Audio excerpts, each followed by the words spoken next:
Hello, good morning.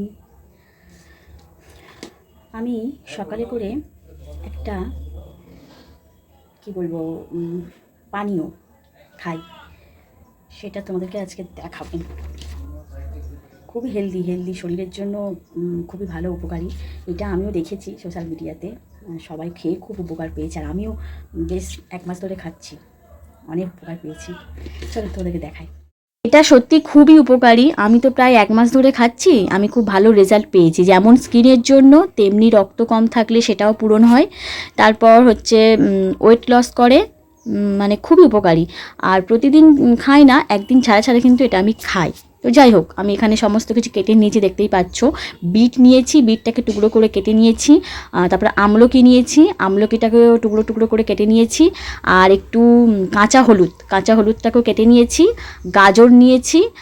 আর একটা জিনিস আছে, সেটা হচ্ছে দাঁড়াও কোথায় গেল পাচ্ছি না। আদা, এই যে পেয়েছি।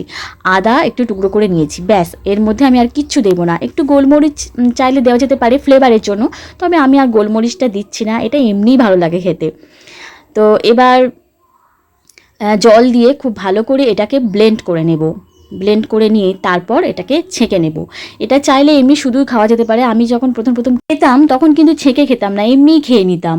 আর এখন তো মেয়েকেও দিই, তো ও তো ছেঁকে না দিলে ঠিক খাওয়াটা পছন্দ করে না, যার জন্য ওকে ছেঁকে দিয়ে দিই, ও খেয়ে নেয়। এটা কিন্তু মানে খারাপ লাগে না, ভালোই লাগে খেতে। শুধু একটু ওই বিটের জন্য একটু একটা গন্ধ লাগে, এমনি কিন্তু ভালোই লাগে খেতে। তো যাই হোক, আর এটা খেয়ে কিন্তু 1 ঘন্টা আমি কিছুই খাই না, তারপরে যেমন খাবার তেমনি খেতে পারি। আর সত্যি বলছি, এটা কিন্তু খুবই একটা উপকারী পানীয়, খুবই ভালো জিনিস। যদি তোমরা খেতে চাও তো খেতে পারো, দেখবে নিজেরাই মানে ভালো ফল পাবে। তো যাই হোক, আজকের মতো এই পর্যন্ত, বাই।